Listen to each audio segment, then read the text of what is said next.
Hello dears, പുതിയൊരു വീഡിയോയിലേക്ക് എല്ലാവർക്കും സ്വാഗതം. അപ്പോൾ ഇന്നത്തെ വീഡിയോയിൽ നമ്മൾ ഇതുപോലുള്ള ഒരു വി കോളർ നെക്ക് എങ്ങനെയാണ് വളരെ സിമ്പിളായിട്ട് ചെയ്തെടുക്കുന്നതെന്ന് നോക്കാം. അപ്പോൾ നമുക്ക് നേരെ വീഡിയോയിലേക്ക് പോകാം. ഞാനിവിടെ ഒരു ക്യാൻവാസ് ഷീറ്റ് എടുത്ത് വെച്ചിട്ടുണ്ട്. നമ്മൾ സാധാരണ നെക്ക് മാർക്ക് ചെയ്യുന്ന ഷീറ്റിനേക്കാളും കുറച്ചുകൂടെ ലെങ്ത്ത് അതുപോലെ തന്നെ കുറച്ച് വിഡ്ത്തും കൂടെ കൂടുതലുള്ള ഒരു ഷീറ്റ് എടുത്ത് വയ്ക്കുക. ഞാനിവിടെ എടുത്ത് വെച്ചിരിക്കുന്നത് 14 ഇഞ്ച് ലെങ്ത്തുള്ള ഒരു ക്യാൻവാസാണ്. അത് രണ്ടായിട്ട് മടക്കി വെച്ചിരിക്കുകയാണ്. അതിൻ്റെ ലെങ്ത്ത് വരുന്നത് 14, വിഡ്ത്ത് ഒരു 7 ഇഞ്ചോളം വരുന്നുണ്ട്. ഒരു 6 ഇഞ്ചായാലും കുഴപ്പമില്ല. അതിനുശേഷം നമ്മൾ എത്രയാണോ സാധാരണ നെക്കിൻ്റെ വിഡ്ത്ത് എടുക്കുന്നത് അതൊന്ന് മാർക്ക് ചെയ്യുക. ഞാനിവിടെ നോർമൽ ഒരു 3 ഇഞ്ചാണ് എടുക്കാറുള്ളത്. അത് നമ്മുടെ നോർമൽ നെക്ക്. ഇനി നമുക്ക് ഇതിൻ്റെ അകത്തേക്ക് ഒരു കോളറും കൂടെ വരും. അപ്പോൾ അതിൻ്റെയും കൂടെ ആ ഒരു വിഡ്ത്തൊന്ന് മാർക്ക് ചെയ്യണം. കോളറ് ഞാനൊരു 1.25 ഇഞ്ചിൻ്റെയാണ് മാർക്ക് ചെയ്യുന്നത്. അപ്പോൾ ഒരു 3 ഇഞ്ച് മാർക്ക് ചെയ്തതിൻ്റെ അപ്പുറത്തേക്ക് ഒരു 1.25 ഇഞ്ചും കൂടെ മാർക്ക് ചെയ്യണം. അപ്പോൾ മൊത്തം 4.25 ഇഞ്ച്. അപ്പോൾ നിങ്ങൾക്ക് ഈ ഫോൾഡഡ് സൈഡിൽ നിന്ന് ഒരു 4.25 ഇഞ്ചാണ് മാർക്ക് ചെയ്യേണ്ടത്. അപ്പോൾ നമ്മുടെ നെക്കിൻ്റെ വിഡ്ത്ത് എന്ന് പറയുന്നത് 4.25 ഇഞ്ചാണ് കേട്ടോ. നിങ്ങൾ എത്രയാണോ നെക്കിൻ്റെ വിഡ്ത്ത് എടുക്കുന്നത് അതിനേക്കാൾ 1.25 ഇഞ്ച് കൂടുതലെടുക്കുക. നെക്കിൻ്റെ ലെങ്ത്ത് എടുക്കുന്നത് ഒരു 11 ഇഞ്ചാണ്. കുറച്ച് ലെങ്ത്ത് കൂടിയതാണ് നെക്ക്. അതാണ് ആ ക്യാൻവാസ് വലുത് എടുക്കണമെന്ന് പറഞ്ഞത്. അപ്പോൾ 11 ഇഞ്ചിൽ മാർക്ക് ചെയ്തു. ആ മാർക്ക് ചെയ്ത ആ ഒരു പോയിന്റിൽ നമ്മൾ ആ ഫോൾഡഡ് സൈഡിൽ നിന്ന് ഒരു ഇഞ്ചും കൂടെ ഒന്ന് ഇതുപോലെ മാർക്ക് ചെയ്ത് കൊടുക്കുന്നുണ്ട്. അപ്പോൾ നെക്കിൻ്റെ ലെങ്ത്ത് 11 ഇഞ്ച്, താഴെ നമ്മൾ 1 ഇഞ്ചും കൂടെ മാർക്ക് ചെയ്ത് കൊടുക്കുന്നുണ്ട്. എന്നിട്ട് ഈ 4.25 ഇഞ്ച് മാർക്ക് ചെയ്തതിൽ നിന്ന് 1 ഇഞ്ച് മാർക്ക് ചെയ്തതിലേക്ക് ചെരിച്ച് ഒരു വി ഷേപ്പിൽ വരച്ചെടുക്കുക. അതിനുശേഷം നമ്മൾ സാധാരണ നെക്ക് കട്ട് ചെയ്യുമ്പോൾ ഒരു ഇഞ്ച് പുറത്തേക്കൊന്ന് മാർക്ക് ചെയ്തതിന് ശേഷമാണല്ലോ കട്ട് ചെയ്തെടുക്കുന്നത്.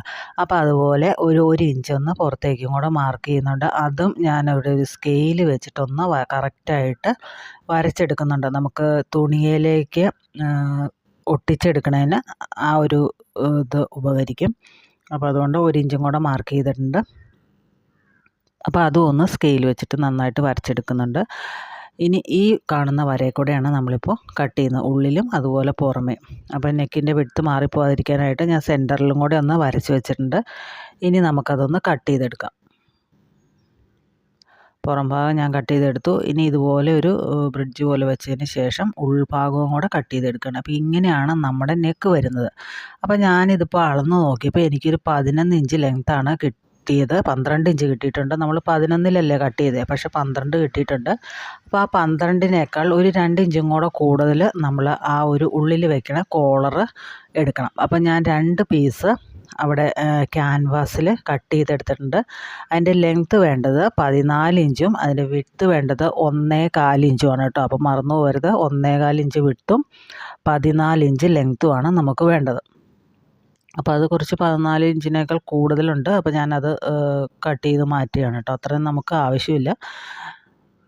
അതൊന്ന് കട്ട് ചെയ്ത് മാറ്റുകയാണ്. 14 ഇഞ്ച് ലെങ്ത്തിൽ എടുത്തിട്ട് ബാക്കി കട്ട് ചെയ്ത് കളയണം. ഇനി ഇതുപോലത്തെ ഒരു പീസ് തുണി എടുത്തിട്ടുണ്ട്. സെയിം കളർ എടുക്കാതിരിക്കുകയാണെങ്കിൽ കുറച്ചുകൂടെ നന്നായിരിക്കും. അപ്പോൾ അത് ഒന്ന് ആ തുണിയുടെ ചീത്ത വശത്ത് വെച്ചിട്ട് അയൺ ചെയ്തതിന് ശേഷം ആ തുണി ഒന്ന് രണ്ടായിട്ട് മടക്കി വയ്ക്കുക. എന്നിട്ട് ഒന്നുകൂടെ അയൺ ചെയ്തെടുക്കുക. ഇനി നമ്മൾ സാധാരണ ഇതുപോലുള്ള നെക്ക് ഫിനിഷ് ചെയ്യാനായിട്ട് വേറൊരു തുണിയിലല്ലേ നമ്മളിത് ഒട്ടിച്ചെടുക്കുന്നത്. പക്ഷെ ഞാനിത് ഈ ലൈനിങ്ങിൽ തന്നെയാണ് ഒട്ടിച്ചെടുക്കുന്നത്. ലൈനിങ്ങിൻ്റെ സെൻറ്ററും നമ്മുടെ ക്യാൻവാസിൻ്റെ സെൻറ്ററും ഒരേപോലെ വെച്ചതിന് ശേഷം ഒന്ന് അയൺ ചെയ്തെടുക്കുക. ആദ്യം നമ്മളത് അയൺ ചെയ്തെടുക്കുക. അപ്പോൾ ഞാനിവിടെ അയൺ ചെയ്തെടുത്തിട്ടുണ്ട്.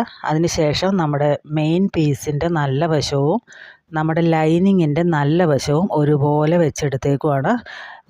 നമ്മുടെ പുറമേക്ക് വരുന്ന വശം ചീത്ത വശമാണ് ലൈനിങ്ങിൻ്റെ, അവിടെയാണ് ഞാൻ ക്യാൻവാസ് ഒട്ടിച്ച് വെച്ചിരിക്കുന്നത്. എന്നിട്ട് ആ ഒരു വി ഷേപ്പിൽ നമുക്കതൊന്ന് അടിച്ചെടുക്കാം. അപ്പോൾ ഇതാകുമ്പോൾ വേറെ എക്സ്ട്രാ പീസ് വെക്കേണ്ട ആവശ്യം വരില്ല. ഒറ്റയടിക്ക് നമുക്ക് പണി കഴിയും. അപ്പോൾ അത് കട്ട് ചെയ്ത് കളഞ്ഞതിന് ശേഷം ചെറിയ കട്ടുകളൊക്കെ ഇട്ടിട്ട് തിരിച്ചിട്ടിട്ട് നമുക്കതൊന്ന് പതിച്ചും കൊണ്ട് അടിക്കാം. ഇനിയിപ്പം ക്യാൻവാസ് വെച്ചില്ല എന്നോർത്തുകൊണ്ട് കുഴപ്പമൊന്നുമില്ല. നിങ്ങൾക്ക് ചോക്കും കൊണ്ട് മാർക്ക് ചെയ്തതിന് ശേഷം ഇതുപോലെ അടിച്ചെടുത്താലും മതി. അപ്പോൾ ഞാൻ ഫുള്ളായിട്ടൊന്ന് അടിച്ചെടുത്തിട്ടുണ്ട്. അപ്പോൾ ഇങ്ങനെയാണ് നമ്മുടെ നെക്ക് വരുന്നത്. ഇതൊരുപാട് വൈഡ് നെക്കാണല്ലോ. ഇനി ഞാനത് ലൈനിങ്ങും മെയിൻ പീസും കൂടെ ഒന്ന് യോജിപ്പിച്ചെടുക്കുന്നുണ്ട്. ഫുള്ളായിട്ട് 2 സൈഡിലും യോജിപ്പിച്ചെടുക്കുന്നുണ്ട്. അപ്പോൾ നിങ്ങൾക്ക് തോന്നും ഇതിൻ്റെ ഷോൾഡർ കുറവാണ്, പക്ഷെ അങ്ങനെയല്ല. ഇതിൻ്റെ കൂടെ ആ ഒരു കോളറും കൂടെ വരുമ്പോൾ ഷോൾഡർ നമ്മൾ കറക്റ്റ് ആയിക്കോളും. ഇപ്പോൾ ഒരു 2.5 ഇഞ്ചൊക്കെയാണ് ഷോൾഡർ ഉള്ളൂ, നമ്മുടെ ആ ഒരു പീസും കൂടെ വരുമ്പോൾ കറക്റ്റ് ആയിക്കോളും. അപ്പോൾ ഞാനത് ഒട്ടിച്ച് അതുപോലെ തന്നെ നന്നായിട്ട് മടക്കി അയൺ ചെയ്തെടുത്തിട്ടുണ്ട്. കണ്ടോ, ഇതിൻ്റെ ഉള്ളിൽ കറക്റ്റ് സെൻറ്ററിൽ വെച്ചതിന് ശേഷം അയൺ ചെയ്തെടുക്കുക. അതിന് ശേഷം ഇതുപോലെ മടക്കിയിട്ട് നന്നായിട്ട് വീണ്ടും ഒന്നുകൂടി അയൺ ചെയ്തെടുക്കുക. നന്നായിട്ട് അയൺ ചെയ്തെടുത്തിട്ട് വേണം കേട്ടോ ചെയ്യാനായിട്ട്, എന്നാലാണ് അതിൻ്റെ ഒരു ഫിനിഷിങ് വരുള്ളൂ. അപ്പം ഞാനിത് എടുത്തിട്ടുണ്ട്. ഇതുപോലെ 2 പീസ് വേണം നമുക്ക്, 2 സൈഡിലേക്കും വെക്കേണ്ട, 2 സൈഡിൽ നിന്ന് വെച്ച് കൊടുക്കാനായിട്ട് 2 പീസ് വേണം. ഇനി ഇത് വേറെ പാടൊന്നുമില്ല, ഉള്ളിൽ വെച്ച് കൊടുത്തേച്ചാൽ മാത്രം മതി. അപ്പം നമ്മുടെ ക്യാൻവാസ് എതിലേ പോയേക്കണേന്ന് നിങ്ങൾക്ക് നോക്കുമ്പോൾ അതിൽ കാണാനായിട്ട് സാധിക്കും. ക്യാൻവാസ് ഇല്ലാത്ത ഭാഗം കട്ട് ചെയ്ത് കളയുക. അതിനുശേഷം ആ ക്യാൻവാസ് നമ്മൾ ഉള്ളിൽ വെച്ചേക്കണതില്ലേ, അതിൻ്റെ മുകളിൽ കൂടി നമുക്കൊന്നിൽ ഒരു ചോക്ക് വെച്ച് വരച്ചു കൊടുക്കാം. അതല്ലാന്നുണ്ടെങ്കിൽ ഒന്ന് ഇതുപോലെ സ്റ്റിച്ച് ചെയ്ത് കൊടുക്കാം. അങ്ങനെ സ്റ്റിച്ച് ചെയ്ത് കൊടുക്കുമ്പോൾ എന്താണെന്ന് വെച്ചാൽ നമുക്ക് എളുപ്പമുണ്ട്. നമ്മുടെ കോളർ വയ്ക്കുമ്പോൾ നമുക്ക് ആ സ്റ്റിച്ചിൻ്റെ മുകളിൽ കൂടെ തന്നെ കറക്റ്റായിട്ട് അടിച്ചു കൊടുത്തേച്ചാൽ മതി. ഇങ്ങനെ സ്റ്റിച്ച് ചെയ്യുമ്പോൾ വളഞ്ഞൊന്നും പോകാതിരിക്കാനായിട്ട് പ്രത്യേകം ശ്രദ്ധിക്കുക, ചുളിവുകൾ വരാതിരിക്കാനായിട്ട് ശ്രദ്ധിക്കുക കേട്ടോ. അപ്പോൾ 2 പീസ് നമ്മൾ അടിച്ചെടുത്തിട്ടുണ്ട്. ഇനി ഇതുപോലെ നമ്മുടെ നെക്കിൻ്റെ താഴെ ഇതിങ്ങനെ വെച്ചിട്ട് പതുക്കെ സ്റ്റിച്ച് ചെയ്ത് കൊടുക്കുക. അപ്പോൾ നമ്മൾ ഓൾറെഡി ഒരു സ്റ്റിച്ച് ആ ഒരു കോളറിൻ്റെ മുകളിൽ വന്നേക്കണ കാരണം ആ ഒരു സ്റ്റിച്ച് കാണാത്ത രീതിയിൽ കറക്റ്റ് ആ നെക്ക് വെച്ചിട്ട് വേണം തയ്ച്ചു കൊടുക്കാനായിട്ട്. അപ്പോൾ അത് എളുപ്പത്തിന് വേണ്ടിയിട്ടാണ് ഞാൻ അങ്ങനെ തയ്ച്ചു കൊടുത്തേക്കണത്. ഇതുപോലെ വെച്ചിട്ട് പതുക്കെ സ്റ്റിച്ച് ചെയ്ത് കൊടുക്കുക കേട്ടോ.